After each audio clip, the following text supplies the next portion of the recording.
Jumpa lagi dalam pembelajaran agama hari ini. Ya, kita masih tetap membahas tentang materi Taurat dan Injil. Ya, jadi kemarin dalam pertemuan minggu kemarin kita sudah membahas apa itu Taurat dan Injil ya. Ibu Yeni kembali mengulang bahwa Taurat itu adalah ajaran atau didikan atau aturan atau hukum-hukum atau perintah-perintah yang diberikan oleh Tuhan Allah kepada bangsa Israel. Sedangkan Injil ialah kabar keselamatan. Kabar keselamatan tentang karya Yesus Kristus yang menyelamatkan manusia berdosa. Dan kita juga sudah sempat menyinggung arti perkataan Yesus di dalam Matius 5 ayat 17. Bahwa janganlah kamu menyangka bahwa aku datang untuk meniadakan hukum Taurat atau kitab para nabi. Aku datang bukan untuk meniadakan, melainkan untuk menggenapinya. Mengapa Yesus sampai mengatakan seperti ini? Ya, seperti anak-anak yang kemarin kita sudah belajar bahwa kita semua manusia ini sudah berdosa. Tidak ada satu manusia pun yang benar. Bahkan anak-anak ketika anak-anak mempelajari kemarin di dalam Roma 3 ayat 10 hingga 18 itu ciri-ciri manusia berdosa itu begitu sangat kejam ya. Ada satu hal di mana manusia itu tidak punya rasa takut kepada Allah. Sehingga yang cenderung di dalam diri manusia itu hanyalah perbuatan jahat. Tetapi bukan berarti manusia tidak bisa berbuat baik. Masih bisa. Tetapi perbuatan manusia yang baik itu tetap akan dikotori oleh yang namanya dosa. Nah, oleh sebab itu, semua manusia sudah berdosa, maka tidak ada satu manusia yang sempurna untuk melakukan Taurat. Makanya Yesus mengatakan bahwa Yesus datang bukan untuk meniadakan atau menghilangkan, tetapi Yesus datang untuk menyempurnakan. Bagaimana Yesus menyempurnakan? Yesus menyempurnakan melalui kematiannya di kayu salib. Sehingga melalui kematiannya, kita manusia yang berdosa, kita manusia yang tidak sempurna ini dibenarkan, disempurnakan di hadapan Allah. Oleh sebab itu, apa yang Yesus lakukan anak-anak, yang Yesus lakukan untuk manusia bisa selamat, manusia bisa dibebaskan dari kuasa dosa, ialah Yesus mau memikul dosa kita di dalam tubuhnya melalui kematiannya di kayu salib. Oleh bilur-bilurnya kita menjadi sembuh. Jadi Kristus mati supaya kita selamat. Nah, kematian Kristus di kayu salib membenarkan manusia di hadapan Allah. Nah, ini disebut anugerah. Ya, jadi anugerah adalah pemberian yang Allah berikan kepada manusia tanpa ada usaha sedikit pun dari manusia. Ya, jadi anugerah itu berkaitan dengan keselamatan. Manusia berdosa butuh yang namanya keselamatan.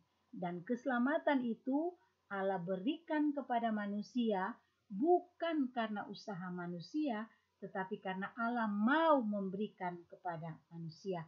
Karena Allah tahu bahwa manusia tidak bisa mengusahakan keselamatan itu.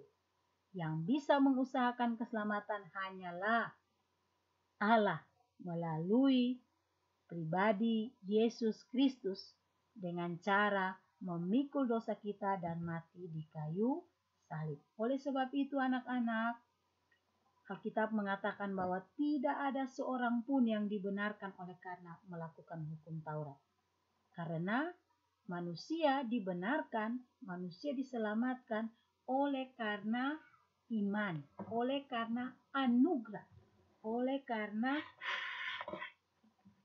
anugerah Allah semata yang menyelamatkan manusia.